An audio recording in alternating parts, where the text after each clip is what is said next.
Nah, kadar keimanan itulah yang akan menjadi penentu posisi orang kelak di akhirat.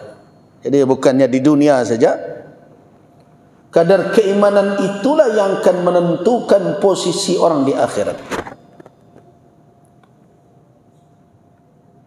Baik posisi tempatnya maupun kedudukannya. Kalau surga dari sisi tingkatannya mengatakan 100 tingkat, tapi dari sisi martabatnya ada 4 nama surga yang disebut oleh Allah Subhanahu wa taala di dalam Al-Qur'an. Ada 4. Mana yang 4 itu? Al-Firdaus. Dan itu a'la, dan itu adalah yang tertinggi dari surga na nampak pangkek kece orang itu. Karena itu Nabi SAW, kalau kamu meminta surga, mintalah Al-Firdaus.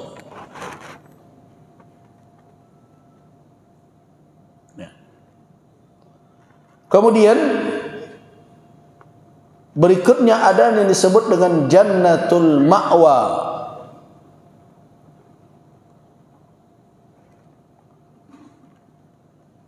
Kemudian yang ketiga apa? Jannatul Khuld. Al-Khuld. Awak dan selama iko khuld, iko sering dengan awak.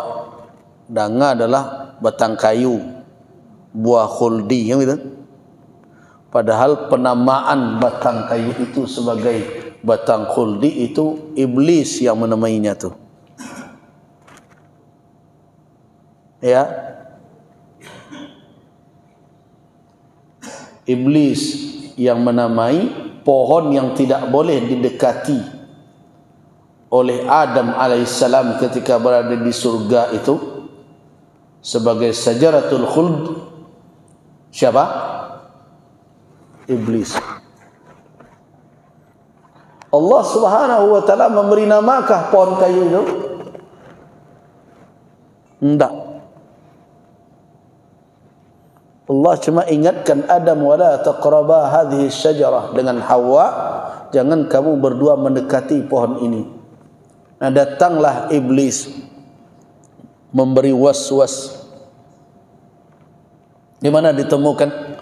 Dalam surat Taha ayat 120.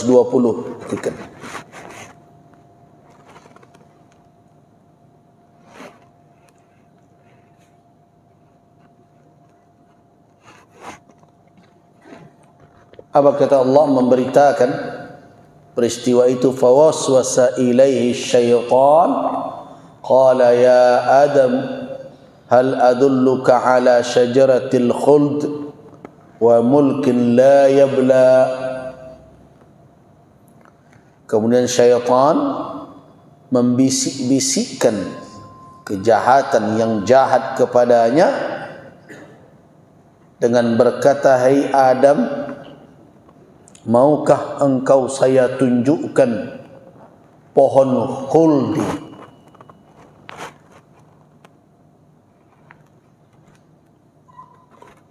Pohon khuldi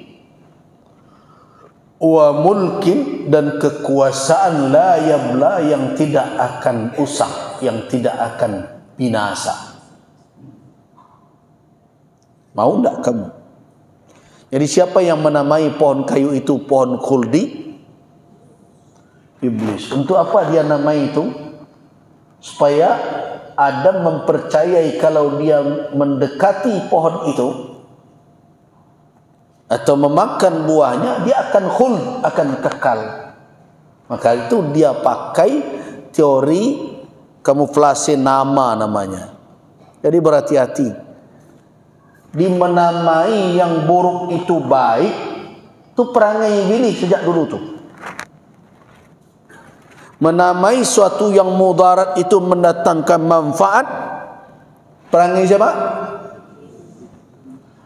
Jadi menamai perzinaan itu dengan pekerjaan, iya kan? Sekarang namanya pekerja seks komersial. Nama-namai perzinaan itu sebagai pekerjaan, tu ibili itu. Perangai itu. Itu yang dikatakan teori, salah satu teori dari iblis. Kalau kita baca kitab Talbis, mereka membungkus, kalau bahasa orang pedagang, membuat kemasan cantik dan indah. Tapi yang mereka kemas itu apa di dalamnya? Yang buruk. Itu berhati-hati betul.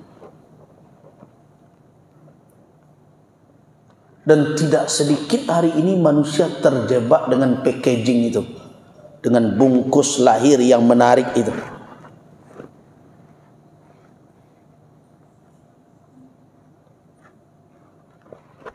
Ada di situ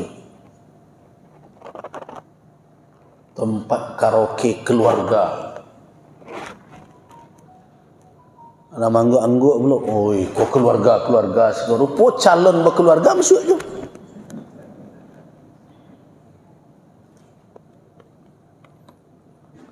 Jadi bapak dan ibu, manusia ini terus lalai dalam mengelola diri mereka. Jadi apa yang terjadi sekarang ini itu karena kelalaian insan. Allah Subhanahu wa taala telah memberikan peringatan, kalau kamu tidak patuh akan terjadi fasad, kerusakan. Jadi kerusakan itu tidak disebabkan karena tatanan aturan Allah yang tidak tepat. Sama dengan cerita LGBT. Ada orang yang datang bertemu dengan saya, "Bu, ya, LGBT itu kan makhluk ciptaan Allah juga." Iya, siapa yang menentang bahwa itu makhluk ciptaan Allah? Tapi Allah tidak menciptakan kelompok dan separuh masa doh. Allah Subhanahu wa taala telah menjelaskan, khalaqa minha zawjaha, pasangannya. Siapa pasangannya itu? Zakar wa unsa, laki-laki dan perempuan. Tak ada dan tengah-tengah. Karena itu kalau ada yang muncul di antara itu, para ulama memandang yang muncul antara laki-laki dan perempuan yang disebut khunsa itu adalah ujian untuk umat manusia, dan harus terus dicari solusi agar mereka dikembalikan kepada asalnya. Karena itu kajian fikih banyak tentang itu. Imam khunsa boleh tak jadi imam? Nah, orang yang khunsa itu ada dua.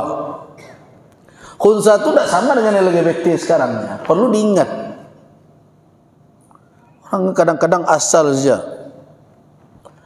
Khunsa itu adalah orang yang punya dua alat kelamin.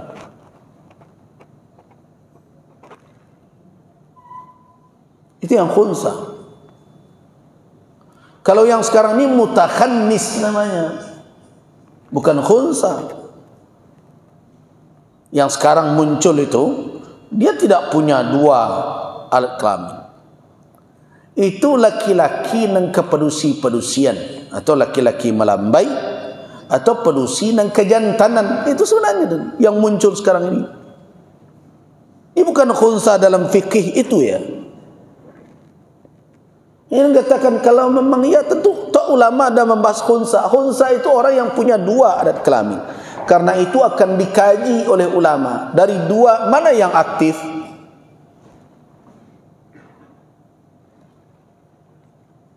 Ada salah satunya yang aktif. Nah, para ulama mengkaji dari sisi apa? Dari mana dia buang airnya? Nah, makanya ada namanya operasi kelamin, tapi bagi khunsa. Bukan orang yang menyimpang secara kejiwaan, kecenderungan dia laki-laki tapi kepedusi-pedusian. Itu bukan khunsa. Orang yang seperti itu mestinya kita pandang dengan rasa apa? Rasa kasihan, karena dia adalah orang yang dalam kondisi sakit secara mental. Jadi tidak dilestarikan. Kau tidak, ada sebagian yang melestarikan. Babuek lo mau di Thailand tuh. Ratu kecantikan dan separuh matang lo. Rancak pada pedusi. Rupa pas calik berjakun. Cara pandang kita tidak sama dengan itu. Allah Subhanahu wa taala tidak keliru di dalam mencipta. Kalau ada hal tertentu yang di luar dari yang normal, itu bukan ketidaksengajaan. Allah Subhanahu wa taala menyengaja menciptakan, karena tidak ada kerja Allah dan tidak sengaja. Li hikmatin, karena ada hikmah yang sebagian yang kita ketahui hikmahnya, yang sebagian belum tersingkap oleh kita. Jangan itu yang jadikan alasan bahwa kita harus menerima sebagai makhluk, iya. Tetapi makhluk yang sedang diuji dengan kondisi seperti itu, tugas kita yang banyak untuk mengembalikannya kepada kudrat asalnya. Kalau dia disebabkan karena ada yang bersifat medis pada tubuhnya, ya bisa secara medis diobati. Tapi kalau disebabkan karena salah asuhan, karena kejiwaan dan berbagai macam, maka juga harus diterapi dengan itu. Begitu caranya. Jadi bukan dilestarikan, dipelihara, dijaga, mereka punya hak eksistensi. Eksistensi sebagai makhluk, ya. Tetapi eksistensi dalam rangka untuk mempertahankan yang seperti itu agar tetap ada di tengah masyarakat, tidak boleh. Haram hukum. Karena itu hukum orang yang melakukan hubungan sejenis itu di dalam Islam, kalau kita kaji fikih Islam dalam bab hudud, dalam perkara hukuman jinayah kriminal, orang yang melakukan hubungan sejenis itu, banyak ulama mengatakan lebih berat hukumannya daripada perzinaan laki-laki dan perempuan. Ada yang mengatakan hukumnya sama, mati, tetapi dibawa ke tempat yang paling tinggi, kemudian dijatuhkan dari tempat itu ke bawah. Kenapa? Karena kejahatan orang yang melakukan perzinaan membuat malu. Iya, karena itu dikatakan fahisyah. Kejahatan orang yang melakukan perbuatan sejenis bisa menghentikan keturunan manusia. Coba bayangkan kalau seandainya perilaku seperti itu terjadi, itu tidak ada anak lagi. Jadi maksud penciptaan Allah dan tugas kekhilafahan terhenti karena itu. Di samping itu bertolak belakang dengan jiwa yang sehat. Nah, karena itu dikatakan fahisyah. Kembali kita kepada penamaan al-khuld tadi. Jadi yang Allah namakan al-khuld itu adalah jannah. Jannatul khuld. Sedangkan penamaan pohon kayu al-khuld itu, syajaratul khuld, itu penamaan yang diberikan oleh iblis, oleh syaitan kepada Adam. Untuk apa? Untuk menggoda Adam alaihissalam dengan dinamakan syajaratul khuldi. Syajaratul khuldi itu, maka Adam dia harap bisa tergoda. Kenapa? Karena memang kecenderungan manusia jelas adalah ingin bertahan di dalam nikmat abadi. Kecenderungan manusia. Kalau tidak percaya, saya rasa tidak perlu dibuat sensusnya, dibuat penelitiannya. Ditanya orang yang sedang berada dalam nikmat itu, tanya kenyo, lek ketujuh dah pak merasai sudah ko? Ambo yakin jawaban tak surang lah jo ketujuh dah tu. Sadonya mengecen? Tidak. Dia tidak ingin sengsara, dia sudah merasakan nikmat dan dia ingin kekal di dalamnya. Itu yang diinginkan seseorang, dan inilah yang dibaca oleh Adam, oleh iblis, oleh syaitan, karakter manusia itu. Karena itu dia janjikan dengan kebohongan bahwa kalau pohon ini didekati dan dimakan, atau apapun yang dilarang oleh Allah kalau dilanggar, akan membuat dia kekal. Sebenarnya kalimat itu juga merupakan satu sikap hamba yang durhaka kepada Rabbul Alamin. Kenapa? Karena seolah-olah Allah Subhanahu wa taala, jadi syaitan di sini menuduh Allah menyembunyikan sesuatu, tidak menunjukkan kepada Adam apa yang akan membuat dia kekal di dunia. Jadi digiringnya Adam oleh iblis, oleh syaitan, kepada su'uzzan kepada Allah Subhanahu wa taala. Ketika itu makanya Adam alaihissalam ketika menyadari itu, apa yang dia lakukan? Mengakui bahwa dia telah menzalimi dirinya.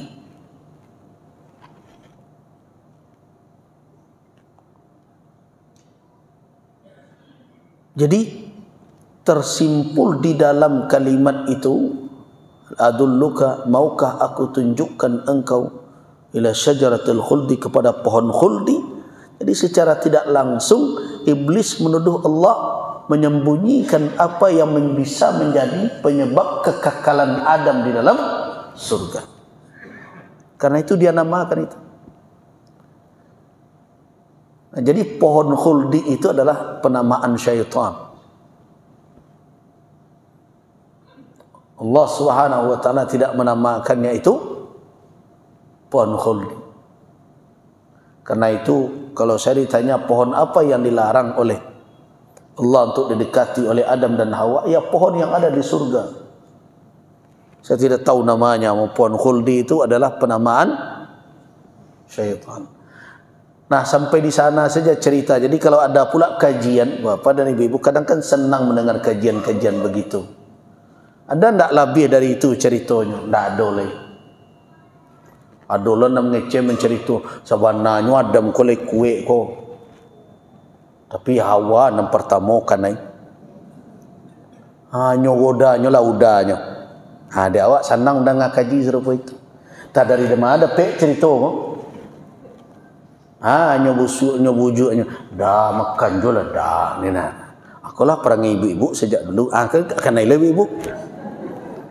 Betul tak ada cerita begitu di dalam literatur kita, di dalam petunjuk? Ini kan perkara gaib ya. Jadi tidak ada filmnya tu Bapak dan Ibu. Jangan kecian kok perkara nyata. Kalau ada film dokumenternya bisa lo tu. Ini tidak. Ini perkara gaib yang terjadi di alam gaib, di masa lalu gaib dari kita. Harusnya dan awak yakini kebenarannya sebatas khabar dan benar. Kalau cerita orang Israiliyat, ya, cerita Bani Israel dan didapat dari kitab-kitab mereka, itu antara yo dan tidak, jangan dipercayai. La tusaddiq wa la tukadzib. Kalau ada cerita seperti itu muncul tapi sumbernya Israiliyat. Israiliyat itu adalah maaf, kisah-kisah yang dinukilkan oleh Bani Israel sampai kepada umat Islam. Cerita-cerita itu bagaimana menyikapinya? Kalau perkara hukum dan berbagai macam itu sudah diselesaikan oleh ahli usul fikih di dalam suatu bab dalil yang disebut dengan syar'u man qablana. Itu selesai itu. Tapi kalau tidak dalam perkara hukum dan berbagai macam, hanya berbagai kisah dan cerita, silakan kalau mau pakai itu, tapi tolong jangan dijadikan sebagai landasan keyakinan. La tusaddiqhu wa la tukadzib. Tak perlu dibanan tayun tidak gitu ajalah. Tapi sebagian kita menjadi kepercayaan sehingga menjadi alasan untuk memandang satu jenis dalam cari anak manusia. Perangai Hawanya buat sampai kini merasai laki surang-surang dan juga begitu. Kalau tidak ada bersih, tidak keluar dalam surga dulu. Bisakah kita menjadikan itu alasan? Tidak benar. Tidak ada riwayat seperti itu yang kita temukan di dalam dalil-dalil. Nabi SAW tidak pernah menceritakan bahwa Hawa dahulu nak kena goda, Hawa yang terpikat satu Hawa membujuk-bujuk Adam alaihissalam. Tidak ada. Malah di dalam Al-Quran menisbahkan zallah itu kepada keduanya. Fa'azallahuma syaitan. Al-Quranul Karim mengatakan syaitan menggelincirkan keduanya. Tidak ada riwayat bahwa Allah menceritakan kepada kita bahwa syaitan azallah Hawa menggelincirkan Hawa dan Hawa azallat Adam. Tidak ada. Ditambah lo cerita nencik lain. Tiba di Hawa dimakan lalu seh. Nah, macam ceritanya saya itu tu susah lo menyebutnya. Nah, tiba di Adam tekana tersangkut di kerongkongan jadi jakunnya. Pada ibu kadang viral di media sosial berbagai macam. Ya, itulah rumitnya. Ndak segala nandapik itu diceritakan ke umat. Tugas ulama adalah memverifikasi cerita itu, mana patut sampai, mana patut tidak sampai, mana mesti disampaikan, mana mesti tidak disampaikan. Kenapa? Karena pertama tugas seorang dai kalau menyampaikan kepada umat apa dulu? Tahari, memverifikasi kesahihannya. Kalau anda tak tahu dah iyon tai ndak ani yang selalu jangan cerita. Jadi kalau ada kajian-kajian seperti itu, saya katakan tidak ada dalil dalam konsep keimanan dengan yang gaib ya. Tidak ada dalil, tidak dalam Al-Quran dan tidak dalam sunnah Nabi SAW sejauh yang kita fahami dan kita kaji selama ini. Tidak bersuara doh bahwa tersangkut di kerongkongan Adam jadi jakun, luluan di awal kemudian jadi ikon. Nah, kemudian awal lo nang kena goda dulu, saya itu menggoda udah nyendak. Sehingga akhirnya wanita kau menjadi beban saja tarik dicari ada orang kuah perangai mereka aku dulu membuat awak tercampak dari surga. Kalau anda ibu dahulu kan tidak bisa begitu cara pandang itu. Walaupun dia ada cerita sederhana, tapi sebagian orang kemudian membuat perspektif cara pandang terhadap satu jenis anak manusia, yaitu jenis wanita, seolah-olah mereka yang menjadi penyebab masalah. Tidak. Nah, kita kembali. Jadi ada jannatul khuld. Jadi yang dari Allah ada nama al-khuld adalah jannah, itu nama surga. Ditemukan di mana? Dalam surat Al-Furqan. Lihat surat Al-Furqan ayat 15 dan 16 bertemu itu.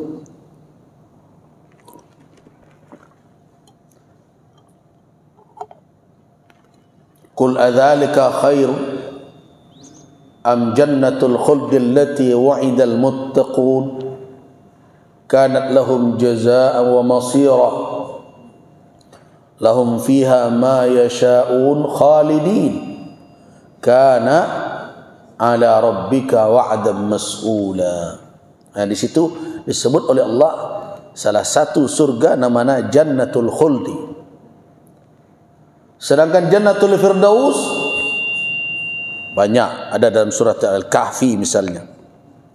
Innal ladzina amanu wa 'amilus shalihat kanat lahum jannatul firdausi nuzula khalidina fiha la yabghuna anha hiwala. Dalam surat Al-Kahfi 107 108 di akhir. Dalam surah Al-Mu'minun juga ulaika humul warisun alladzina yarisuna al-firdausa hum fiha khalidun. Nah, Sudah dua ya nama surga. Yang pertama Jannatul Firdaus, dan itu a'la, surga yang tertinggi. Tertinggi dari sisi apa? Dari sisi kenikmatannya, dan tertinggi dari sisi orang-orang yang masuk di dalamnya, kedudukannya di sisi Allah. Tapi kalau kita berbicara kedudukan di sisi Allah, apa kedudukan yang tertinggi? Wasilah. Sebagai wasilah. Wasilah adalah yang menjadi penyambung antara hamba dengan Rabbul Alamin. Kedudukan tertinggi. Karena itulah makanya setiap selesai azan, Nabi SAW mengatakan sesungguhnya a'la, kedudukan tertinggi di sisi Allah ada al-wasilah. Saya berharap kedudukan itu saya yang mendapatkan, kata Nabi. Maka doakanlah wasilah itu untukku. Kenapa? Kalau Nabi kita berada pada posisi itu, siapa yang akan mendapat nikmatnya nanti? Ummah. Makanya sesudah azan apa doa? Rabb hadhihi da'wati tammah was salatil qa'imah. Terus kan bertemu tu kan? Muhammadan al-wasilata wal fadilah. Atau makna wasilah itu? Wasilah itu kedudukan. Karena itu kita mintakan, berikanlah ya Allah kepada Muhammad Rasulullah al-wasilah. Kenapa? Ketika beliau yang menduduki jabatan al-wasilah, maka umat beliau akan mendapatkan limpahan kehormatan tersebut. Itu makanya Nabi SAW suruh kita. Jadi ada orang yang berfikir ketika membaca doa sudah azan, masa Nabi minta ikut je lain doa gunanya. Dia tidak tahu bahawa kalau Nabi SAW diberikan al-wasilah, maka siapa yang akan disambungkan oleh Allah, yang akan dijembatani oleh Rasul? Umat beliau. Karena itu di dalam kisah beberapa kali kita katakan, awal pertama saja Nabi yang pertama membuka pintu surga, dan untuk beliau dibukakan ada perintah dari Allah kepada malaikat, tidak boleh seorang pun masuk sebelum Muhammad masuk. Apa yang pertama? Beliau tersujud, bersungkur, tersungkur bersujud, memohon kepada Allah agar diberikan kelapangan kepada umat beliau, syafaat. Itulah jadi kedudukan kemuliaan yang dimintakan oleh umat untuk Rasul sallallahu alaihi wasallam pada hakikatnya adalah kelapangan untuk mereka. Jadi berbeda dengan pangkat dunia. Ada orang minta diantan pangkat dunia lah naiknya, dan di bawah ada tekan lagi dia tu.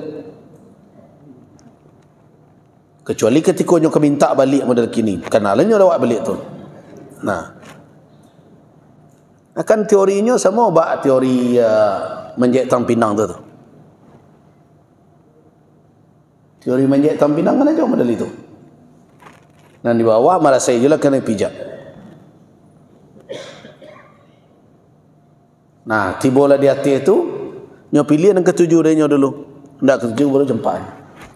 Kalau Rasul tidak, diberikan dia kedudukan oleh Allah Subhanahu wa taala, siapa yang dipikirkannya terlebih dahulu? Umatku. Nah, jadi karena itu jangan bakhil. Jangan enggan memohonkan al-wasilah itu untuk Rasul. Kenapa? Permohonan al-wasilah untuk Rasul pada hakikatnya adalah untuk awak tu. Jadi ada dua yang sudah disebut, Jannatul Firdaus itu a'la maratibul jannah, itu yang tertinggi. Kemudian yang berikut Jannatul Khuldi. Yang ketiga adalah Jannatu Adnin. Dan mengatakan yang kedua Jannatu Adnin, yang ketiga Al-Khuld. Nah. Jannatu Aden, nah surga Eden gitu orang. Tapi tidak sama Lia Eden. Dulu ada orang mengaku Nabi di Indonesia. Alhamdulillah dia telah wafat. Dihentikan fitnahnya.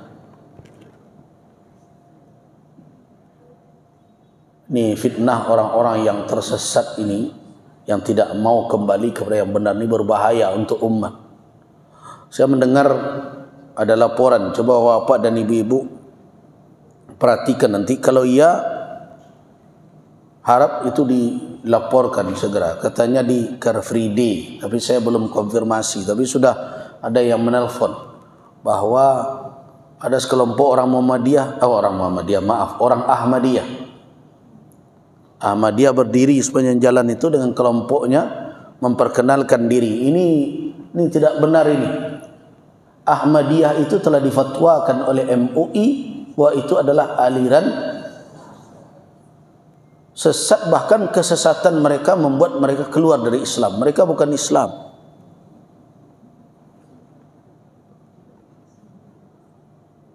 Katanya di Car Free Day Padang ada yang menelpon mereka dengan sekelompok anak-anak memperkenalkan diri, sosialisasi lah seperti itu. Kalau ada yang seperti itu, umat harus menolak kehadiran mereka, karena itu mendakwahkan kesesatan dan merusak akidah umat Islam.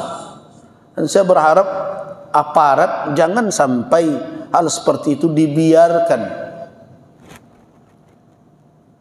Nanti kalau sudah ada gesekan baru turunkan, mestinya kan langkah pencegahan. Dulu kita sudah sepakat bahwa mereka tidak boleh keluar dari apa mereka itu. Kan pernah ada satu kali persoalan, bahkan menjadi suatu, ya ada tragedi ketika itu. Ada yang ikut solat pula di belakang mereka waktu itu. Mereka kan tidak mengakui Nabi Muhammad sebagai Nabi terakhir. Berarti syahadat mereka yang cacat. Jadi karena itu, kalau ada muncul yang seperti itu, bapak yang ikut lari-lari pagi, karena saya hari Ahad kan hampir tidak ada di Padang ya, itu dilaporkan ke pejabat terkait, ke Kementerian Agama atau ke pihak Pemda, kan ada di situ orang-orang yang memang mengurus yang seperti itu. Jangan, kalau MUI kan tidak bisa mengambil tindakan.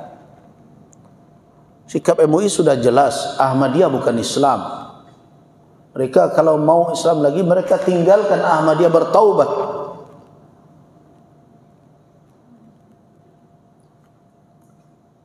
Saya punya kitab yang mereka anggap kitab suci itu, Tazkirah itu. Bahasanya jelas-jelas bahwa si Mirza Ghulam Ahmad yang mereka yakini sebagai Nabi itu menerima wahyu. Bahasanya mewahyukan kepada aku. Tapi yang berbahayanya, yang mereka catut, yang dia catut adalah ayat-ayat Al-Quran yang dirubah-rubah.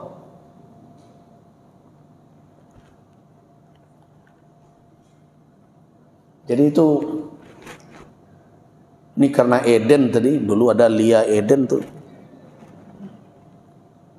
Saya dapat informasi kemarin, hari Ahad saya dapat ditelepon dari seseorang, sayang dia tidak foto. Saya katakan besok kalau apa tolong difoto ya, beritahu ke saya supaya bisa saya teruskan kepada pihak yang terkait. Jangan memicu lagi.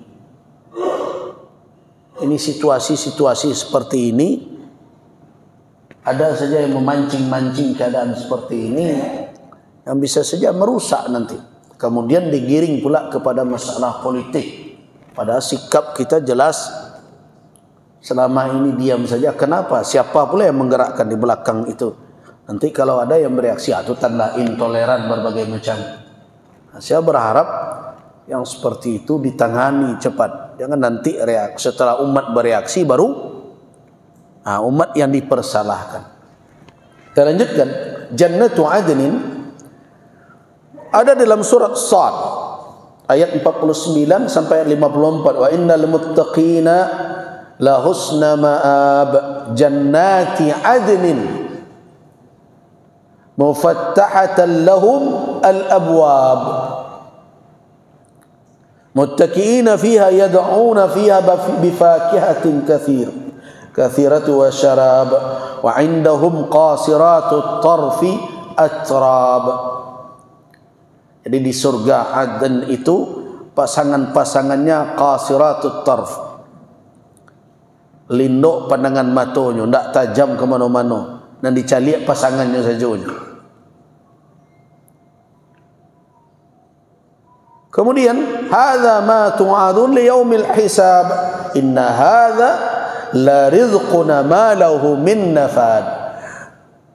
Nanti kesimpulannya dari seluruh surga itu, mau dia al-firdaus, al-khuld, al-adn atau al-adn, al-khuld, nanti yang terakhir al-ma'wa, seluruhnya adalah khalidina fiha, mereka di dalamnya kekal. Ayat-ayat jelas mengatakan di akhir surat 1, hadza la rizquna, inilah rezeki kami, ma lahu min nafad, tidak akan pernah berakhir. Berarti seluruh surga itu dengan setingkatannya adalah kekal, tidak ada yang sementara. Nah, di antara karakter penduduk surga itu mereka tidak ada mati padanya, kematian telah disembelih. Dan mereka tidak buang air besar, tidak buang air kecil. Karena itu bisnis WC umum tidak ada nanti di surga. Mereka tidak perlu tempat itu. Kenapa tidak cocok dengan surga? Ada orang yang berpikir, terus bagaimana ya proses metabolisme di tubuh mereka gitu ya? Dia makan terus kemana perginya? Apakah melalui keringat? Nah, itulah orang yang terjebak mengukur alam akhirat dengan alam dunia. Begitulah jadinya.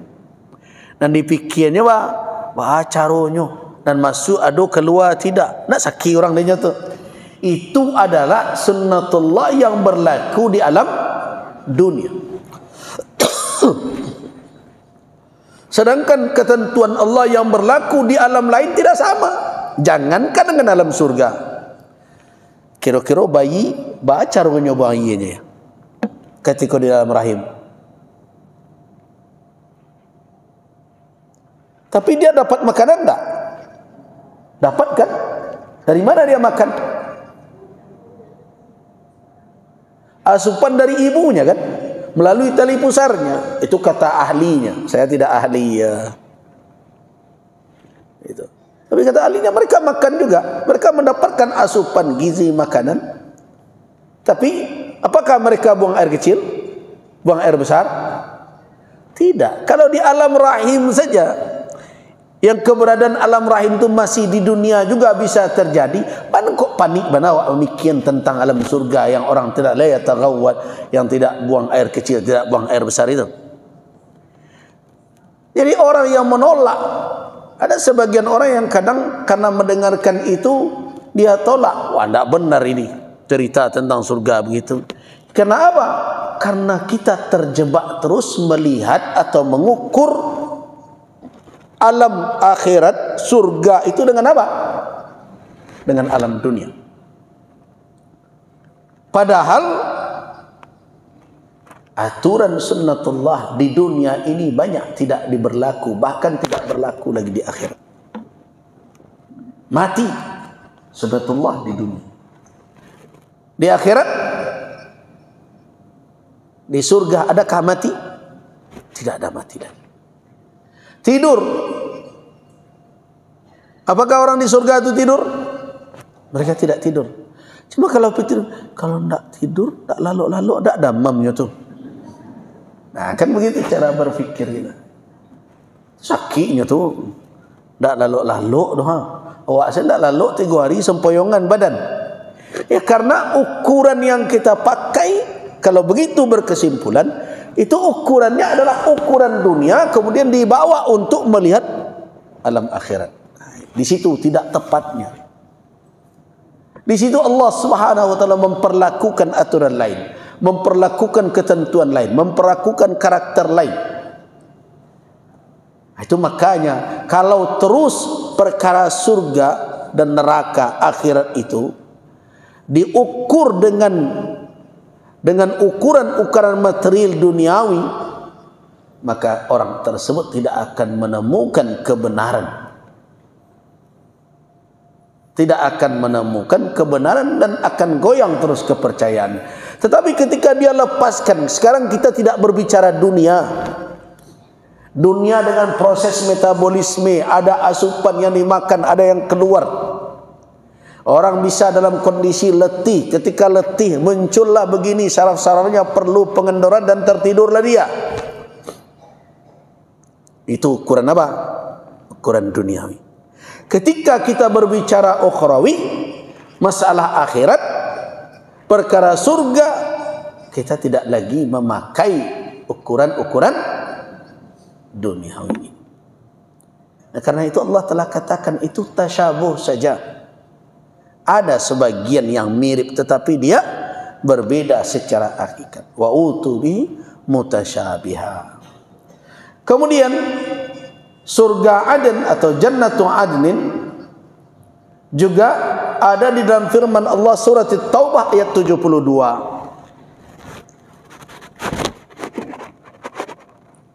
Apa kata Allah Subhanahu wa taala? Wa'adallahu al-mu'minina wal mu'minati jannatin tajri min tahtihal anhar khalidina fiha wa masakina tayyibatan fi jannati adnin wa ridwanun minallahi akbar dzalika huwal fawzul azim. Surat At-Taubah ayat 72. Jannatul Khuldi tadi Suratul Furqan ayat 15-16. Yang terakhir Jannatul Ma'wa adalah dalam surat An-Najm. Surat An-Najm ayat 13 sampai 16 coba dibaca bertemu. Laqad ra'ahu nazlatan ukhra. Laqad ra'ahu nazlatan ukhra 'inda sidratil muntaha. Indaha jannatul ma'wa. Idh yaghsha sidrata ma yaghsha. Kalau orang cerita serugo sampai pangkek, itulah dia. Al-Firdaus,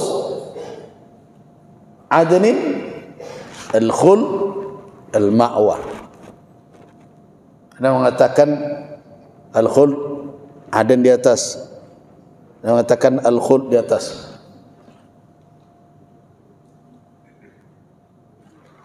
Al-Firdaus a'la al-maratib, yang tertinggi. Kemudian berikutnya adalah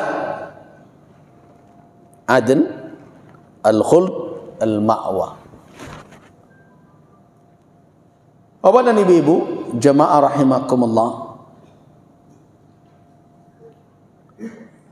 Apakah tingkatan-tingkatan surga itu menunjukkan tafadul? Adanya keutamaan yang diperoleh oleh sebagian umat, sebagian hamba Allah yang masuk ke dalam dibandingkan pada yang lain. Iya. Nah, betul. Memang benar bahwa hamba di surga ini ada nanti tafadul, ada yang lebih. Tapi seluruhnya jelas adalah nikmat yang tidak ternilai. Tetapi mereka berada di dalamnya dengan tingkatan-tingkatan yang berbeda sesuai dengan apa? Dengan tingkat iman dan amal saleh mereka. Jadi karena itu berpaculah, fastabiqul khairat.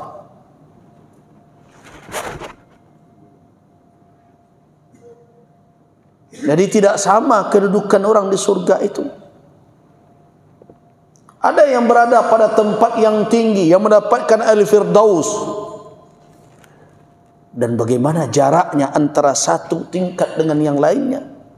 Satu tingkatan melihat tingkat yang lain seperti kita melihat bintang di ufuk sana.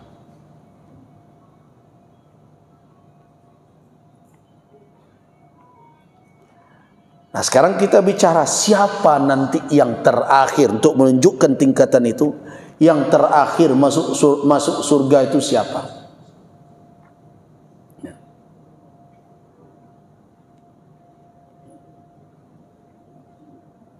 Terakhir masuk surga siapa? Di dalam hadis yang diriwayatkan oleh Ibnu Mas'ud radhiyallahu anhu, ada di dalam diikhratkan oleh Imam Al-Bukhari dan Al-Imam Muslim, hadis sahih. Apa kata Nabi sallallahu alaihi wasallam? Inni la a'lam, sesungguhnya saya mengetahui benar, kata Nabi, akhira ahlin nar khurujan minha wa akhira ahlil jannati dukhulal jannah.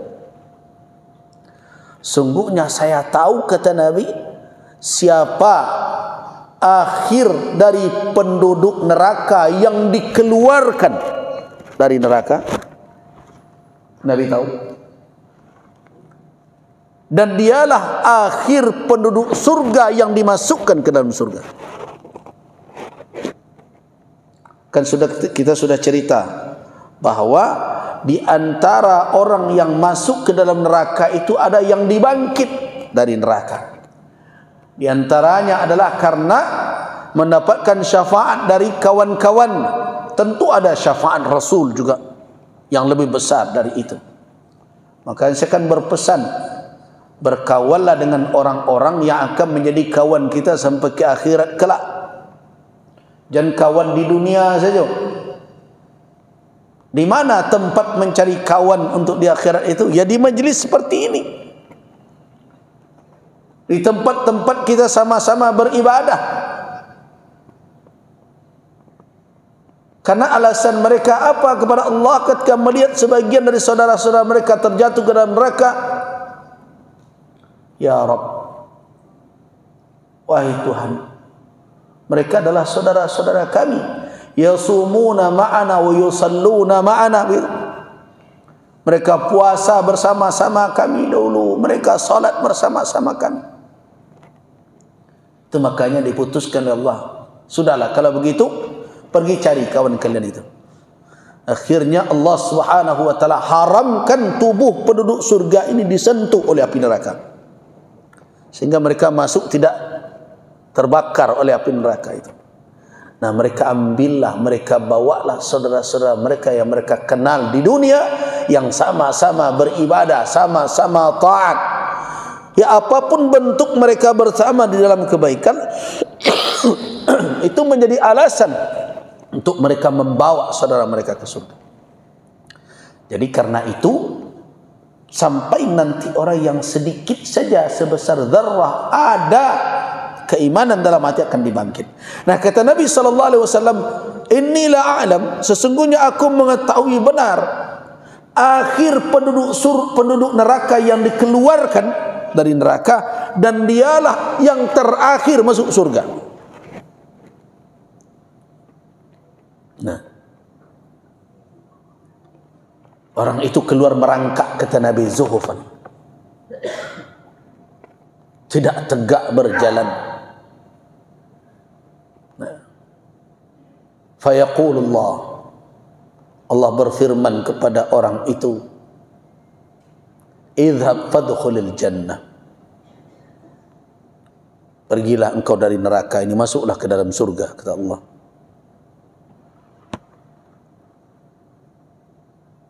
Kemudian fayatiha, orang itu datang ke surga dan masuk ke dalamnya. Fayukhayyal ilaihi anha mal'a, maka terbayang olehnya bahwa kondisi surga tentu telah penuh dengan orang. Wah, paling terakhir mah itu terbayang dehnya lah penuh. Kemudian fayarji' fayaqul, kembali dia dan berkata kepada Allah, orang itu, Ya Rabb wajadtuha mal'a, ya Allah saya temui ini sudah penuh, rasa ambo di mari. Nah, dia baru sampai di pintu sudah ada kesimpulan begitu. Apa kata Allah Subhanahu wa taala? Idhhab fadkhulil jannah. Tadi baru terbayang saja oleh dia. Baru masuk pintu terbayang, wah ini sudah sesak karena dia paling terakhir masuk. Alunya masuk lah dok.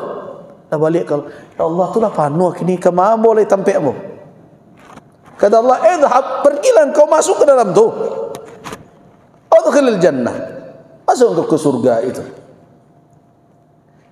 Nah, berapa yang didapat oleh orang ini yang terakhir ya masuk surga. Fa inna laka mislad dunya.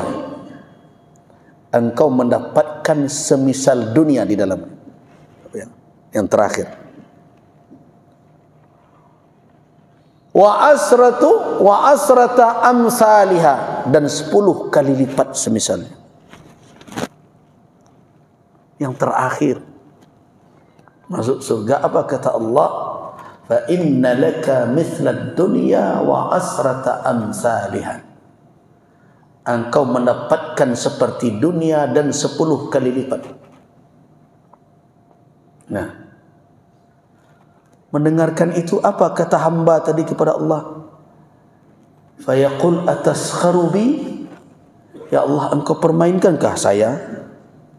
Kalau bahasa bapagaran ambo ya Allah. Kau soalnya paling terakhir saya itu dapat banyak mana kira-kira ya. Nah, au tadhaku bi, engkau tertawakan aku ya Allah. Wa antal malik, engkaulah raja di raja penguasa. Apa kata Ibnu Mas'ud? Saya melihat Rasulullah ketika menceritakan ini tertawa, tadhak. Jadi mendengarkan pertanyaan hamba kepada Allah, kepada Rabbnya, atas kharubi, ya Allah engkau permainkankah saya, engkau tertawakan saya. Nabi pun bercerita tagalak sehingga kecil Ibnu Mas'ud nampak ambo galak Nabi. Beliau tertawa ketika itu.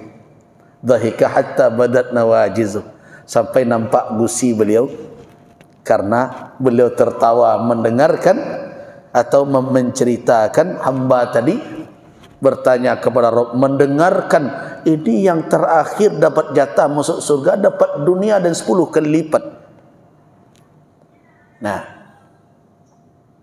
kemudian ketika ditanya itu, ada riwayat lain yang mengatakan, apakah engkau mau? Iya, untuk engkau semisalnya. Engkau mau lagi? Mau. Untuk engkau sampai 10 kali. Apa kata hamba? Ya Allah, cukuplah sudah. Jadi kalau akhir manusia yang masuk ke dalam surga itu, begitu besar nikmat yang diterimanya, apalagi yang awal. Nah, karena itu benar apa yang dikatakan oleh malaikat. Ingat ya, hadis sering saya sudah berulang kali juga saya sampaikan di sini. Hadis tentang malaikat yang berkeliling di muka bumi ini mencari kelompok-kelompok halaqah az-zikir. Ya, seperti kita sekarang ini. Orang yang sedang mengkaji ayat Allah, mengkaji petunjuk Al-Quran, sunnah Nabi. Ada malaikat jawal, keliling saja. Ketika dia bertemu dengan halaqah zikir, dengan orang yang sedang mengkaji Al-Quran, dengan orang yang mengingat Allah Subhanahu wa ta'ala, haffat janaha, dihamparkannya sayapnya oleh malaikat. Ketika itu Allah Subhanahu wa ta'ala bertanya kepada malaikat, dan Allahu a'lam, Allah tentu maha tahu, tapi Allah Subhanahu wa ta'ala ingin bertanya kepada hambanya, kepada malaikat, untuk sebagai apa? Sebagai pernyataan yang akan menjadi busra, berita kepada umat, kepada hamba. Apa kata Allah kepada malaikat yang menghamparkan sayapnya? Ma fa'ala ibadi. Apa yang dilakukan oleh hambaku?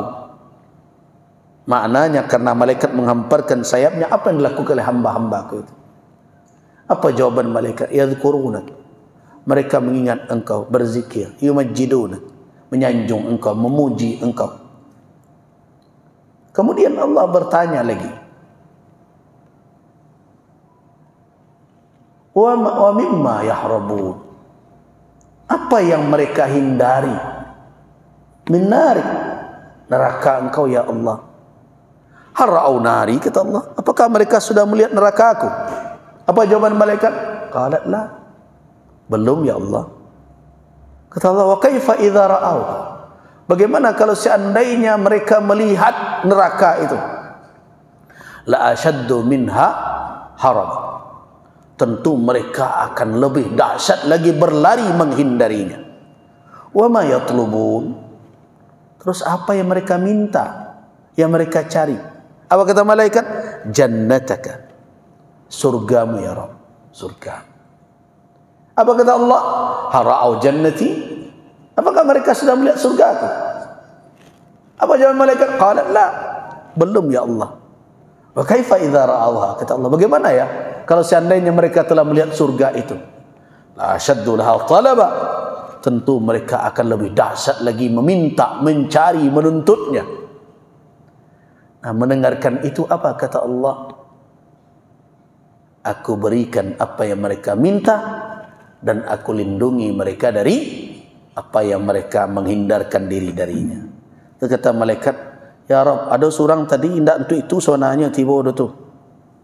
Rupanya dari majlis itu ada seorang nak ngaji dah. Nyo nak cari kawannya, kebetulan lahir dua hari Selasanya tiba tiuk Selasa ngaji biar Gus Rizal. Nah, anan itu tu bahaya Allah dapat je tu. Kata Allah agi ajalah sebanyak itu nan dapat masaknya seorang sedang tidak. Nah itu. Itu namanya barakah berjamaah ya ada. Nah, jadi kita garis bawahi kalimat tadi itu, kalau orang benar melihat surga la asaddu laha talaba. Tentu akan sungguh-sungguh untuk mencarinya, menuntutnya, memintanya. Nah sekarang setelah kita mengkaji, karena minggu depan kita akan berbicara lagi qada dan qadar. Ini masalah yang agak rumit ya. Karena banyak orang terjebak dalam memahami qada dan qadar. Dan mengecen balai la qada Allah serba ko terima salah. Nah, dulu kadang-kadang sebagian orang kalau tidak diterima itu menantang qada. Ya mana qada dan qadar itu begitu pemahamannya. Nah, seperti apa yang harus penerimaan itu nanti kita bicara itu di pekan depan. Tapi ini terakhir kita bicara tentang surga dan neraka untuk majelis kita yang sekarang ini.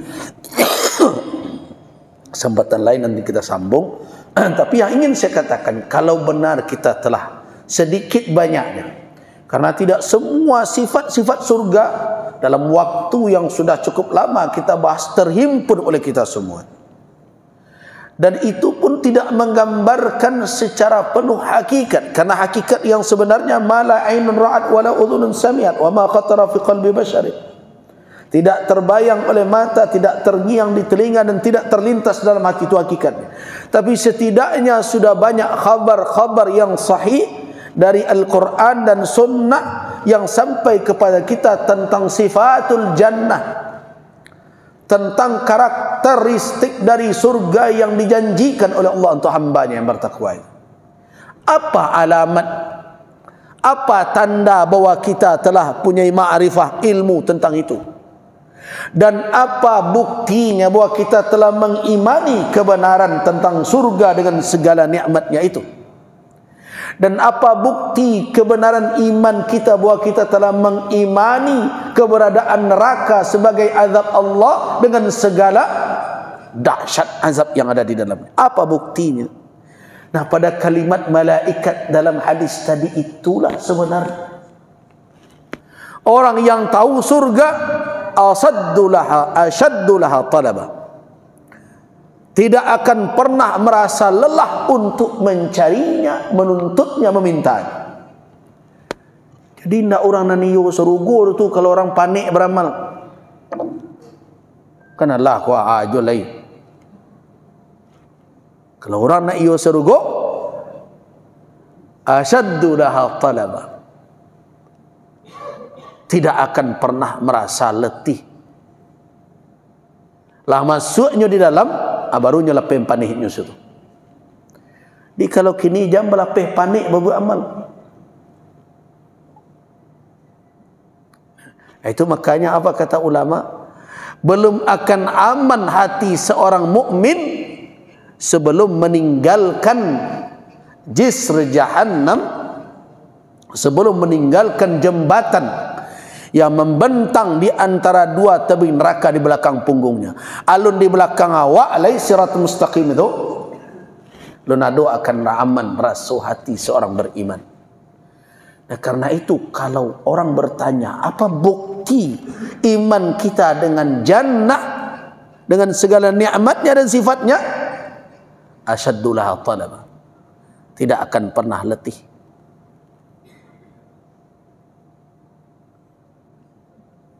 Mengaji kau jalan ke surga, ya tentu yo. Jelas-jelas Nabi mengatakan, man salaka tariqan talaban lil ilmi sallakahu Allahu tariqan ilal jannah. Kan itu. Jadi hadis nan biasa bertebaran al ulama warasatul anbiya itu kan hadis panjang itu. Cuma di kuduang saja cok menyampaikannya, ulama pewaris para nabi. Hadisnya panjang. Nah, apa awalnya? Man salaka, siapa yang menempuh tariqan, jalan, berjalan dia di suatu jalan talaban lil ilm, untuk menuntut ilmu, sallakahu Allahu tariqan ilal jannah, dibentangkan oleh Allah untuk orang itu jalan ke surga. Jadi tidak ada cerita bosan orang mengaji kalau nak masuk surga.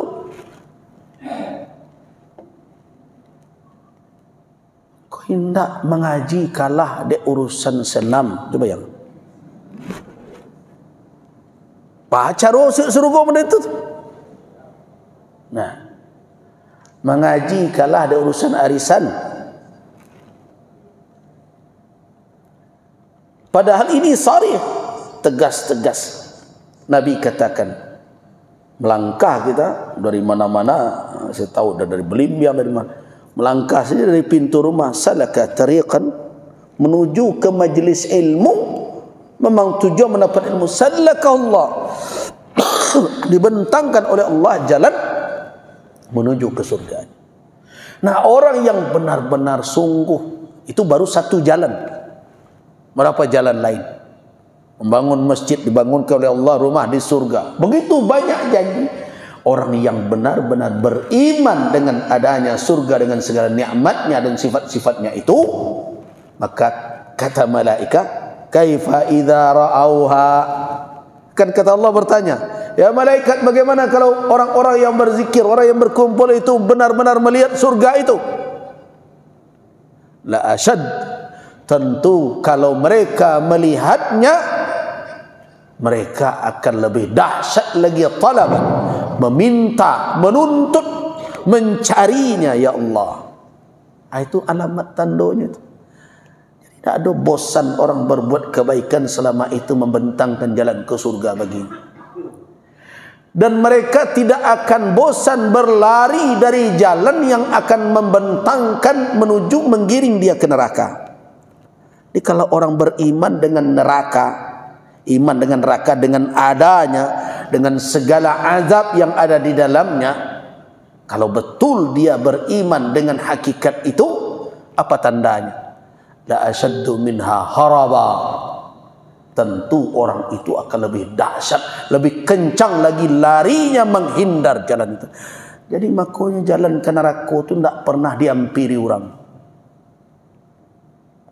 Kini itu hendak ditakuti. Nah jale kecil masuk neraka acehnya kan tak surang sesuk betul. Tu jawabnya tu. Ada orang ngecen. Banyak orang populer dalam situ biar. Kini payam tak do tangannya biar. Apa begitu?